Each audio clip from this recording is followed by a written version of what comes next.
esta mística francesa recebeu esta revelação de como os anjos estão esperando um sinal de Deus para começar um grande castigo sobre a humanidade. Isso que ela diz, essa é uma freira já beatificada pela igreja, ela tem uma vida incrível. Isso que ela diz está de acordo também com várias e várias outras revelações, algumas das quais nós temos falado aqui no canal, a respeito do castigo pelos pecados inimagináveis que nós estamos vivendo. E uma dessas profecias, que ela recebeu, dessas revelações que nós veremos hoje. Muito bom dia, meu nome é Daniel Martins, seja bem-vindo ao canal dos Santos Anjos.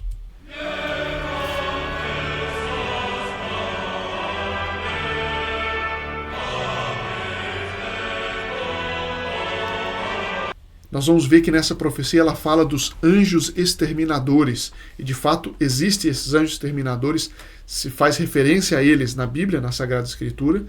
E a gente vê por aí, um dos ministérios dos anjos é justamente eles serem executores da justiça de Deus. Também das suas misericórdias, mas também das suas justiças. E a gente vê a importância da gente conhecer esse mundo maravilhoso e misterioso, sob certo lado, dos santos anjos, para saber como atrair a sua ação, como nos unirmos ao nosso anjo da guarda e afastar a influência do demônio no dia a dia. Esse é o objetivo dessas nossas conversas de segunda a sexta.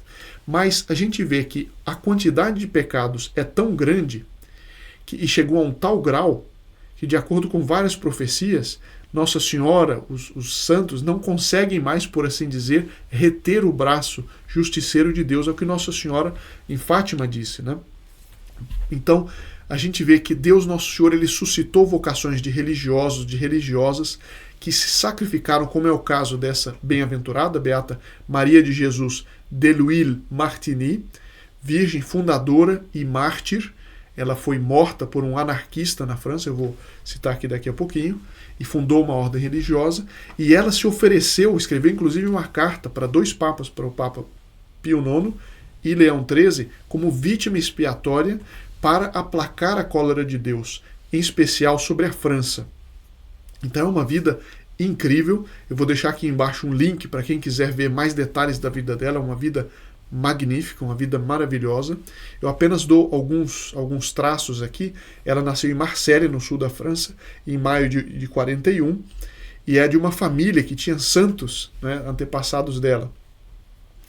E ela inclusive teve contato com o curador São João Batista Vianney, perguntou para ele se era realmente aquela a vocação dela de ser religiosa, e ele disse: para você saber disso, você vai ter que rezar muitos Veni Sancte Spiritus. É uma oração pedindo luzes do Espírito Santo. E ele diz assim: sim, serás toda de Deus, mas deverás esperar ainda longamente no mundo. E foi o que aconteceu. Enfim, ela depois fundou a Congregação das Filhas do Sagrado Coração de Jesus, e em 20 de junho de 1873, na solenidade do Sagrado Coração de Jesus, junto com algumas amigas, fundou o Instituto das Filhas do Sagrado Coração de Jesus, como eu disse, mas aqui está, cuja finalidade é dedicar-se na clausura, ou seja, elas estavam sempre fechadas no mesmo mosteiro, à adoração da Eucaristia e a dedicar-se a oração e a imolação pela conversão do mundo distante de Deus, reparação pelos sacrilégios e santificação dos sacerdotes. Eu vou agora ir para a profecia dela. Eu apenas digo o seguinte: muita gente se pergunta, mas fala-se tantas profecias falam do castigo, mas não vem, como é que é essa história? Bom, durante bastante tempo, eu diria sobretudo durante os últimos 150 anos, Nossa Senhora, Nosso Senhor, nessas várias aparições, sempre diz: faça penitência pelos pecados do mundo. E houve quem fizesse. Vários fizeram. Depois de Fátima, sobretudo depois da Segunda Guerra Mundial, essa avalanche de pecados cresceu tanto que Nossa Senhora, acho que Nosso Senhor disse para a irmã Lúcia, por exemplo, o Papa fará a consagração à Rússia, mas já será tarde, porque os pecados chegaram a tal extremo e não há conversão do coração da maioria das pessoas, então é necessário que venha esse castigo. Eu já não posso mais segurar o braço de meu filho, da justiça divina. E é o que nós vamos ver nesse trechinho que eu vou ler aqui então. Ela foi beatificada em 1989 pelo Papa João Paulo II. Então diz assim: mensagem de Nosso Senhor para ela, para o rei Luís Felipe. Tu me desprezaste e fizeste meu povo apostatar ao obrigá-lo a trabalhar no domingo. Que interessante isso, Nosso Senhor falando desse rei Luís Filipe, que tinha sido um rei revolucionário, de que ele tinha feito parte do povo apostatar, obrigando as pessoas a trabalhar no domingo sem necessidade. Porque existem algumas profissões que se pode trabalhar no domingo, mas em geral não. E a gente vê isso no Brasil, está crescendo muito desrespeito pelo domingo. Né? Isso pode ser um tema para um outro vídeo, se quiserem.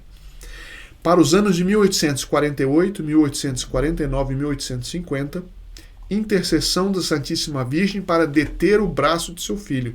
Veja que já nessa época, já havia uma avalanche enorme de pecados, o mundo já estava merecendo um grande castigo. Nosso Senhor, ele trouxe vários castigos para a França e depois para o mundo com as guerras mundiais, e ainda assim o mundo não se converteu. Nosso Senhor aceita com prazer as orações, mas diz que os crimes dos homens foram tão longe que se ele não os castigasse, os flagelos seriam mais terríveis mais tarde. Os anjos exterminadores, com o gládio na mão, estavam apenas esperando o sinal para atacar a terra.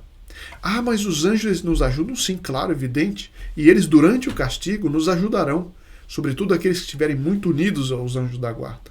Sim, ajudarão, não tem dúvida disso. Mas isso acontecerá. E falar em anjo, eu me lembrei que tinha esquecido de dar no início a notícia de que ainda é possível hoje e amanhã mandar as suas intenções para que nós levaremos no Santuário de São Miguel, na festa de São Miguel, no dia 29, seu nome e suas intenções. Todos os que são membros do Grupo Apóstolo dos Santos Anjos, seus nomes e intenções serão levados. Se você ainda não colocou suas intenções, pode colocar no primeiro link na descrição deste vídeo. E se ainda não sabe o que é o membro, como fazer para participar, veja também no mesmo link, né, você pode ver ali como mandar suas intenções e como participar. Eu continuo aqui o texto. O Senhor se queixou de maneira terrível.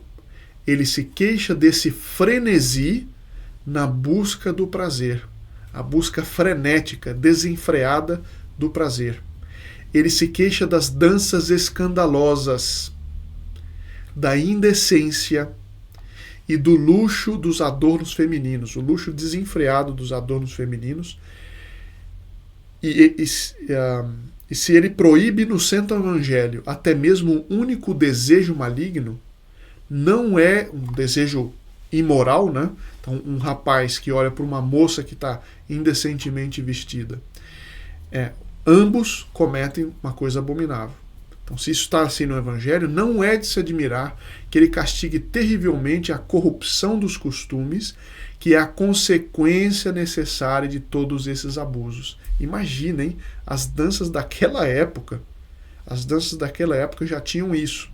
As pessoas iam facilitando, não tem nada, é tudo inocente, não tem problema, vai facilitando, vai abrindo uma porta de cada vez, chega no final não consegue mais fechar. A causa de todos esses crimes e que arrasta, junto com a ruína dos bons costumes, a salvação e causa a perda de almas. Isso é uma coisa que a gente tem que tomar muito cuidado. Essa mentalidade diz, não, vamos deixar, não tem problema, é só mais essa concessão, Então sobe a saia um pouco mais, né? Acaba um pouco mais com a manga e com isso vai cortando, daqui a pouco não sobra nada. Então fica essa imoralidade por onde uns querem seduzir pelo atrativo dos vestidos imorais e outros querem ser seduzidos e pular em cima dessa atração. O povo, como sempre, imitou os maus exemplos dos grandes. Veja aí a responsabilidade das classes superiores, que deviam dar o exemplo. Não, dão um mau exemplo. As classes dos artistas, por exemplo, não há mais represa para a torrente de paixões furiosas. A autoridade divina está sendo inteiramente desconhecida, os homens desprezam as leis de Deus e os filhos desprezam as leis da família. Assim, a ordem que existe é fictícia e é mantida apenas pela força e pela violência. Não é o que nós estamos vivendo hoje, em grau ainda muito pior? Continua. Apenas o conforto e o prazer sexual parecem ser dignos de serem buscados nos dias de hoje. É o que as pessoas pensam. E como o dinheiro é a única coisa que os proporciona, o dinheiro não é apenas procurado, mas reverenciado. Para muitos espíritos hoje em dia, a vida não tem outro significado senão o de acumular o máximo possível, a fim de desfrutar o mais intensamente possível. Em 1857, escreveu: "É aqui que estamos. Os castigos do Senhor cairão sobre nós de várias maneiras. Os açoites, haverá muito derramamento de sangue, e haverá uma terrível agitação em nossa França. Mas os dias serão encurtados em favor dos justos. Haverá uma crise terrível, pois me foi dito que após esse período de provação, o Senhor trará de volta um príncipe dado por Deus para a França." Existem muitas profecias que falam desse príncipe dado por Deus. "E depois haverá um tempo de paz." É o mesmo que diz Nossa Senhora de Fátima, e várias outras profecias. Vem um período de paz e um período de triunfo do bem, né? E depois desse longo período de triunfo do bem, haverá então o fim do mundo. Mas isso é um tema para um outro vídeo. Espero que eles tenham feito bem. Não sei se gostariam que continuasse com o tema das profecias essa semana. E nos vemos amanhã, se Deus quiser.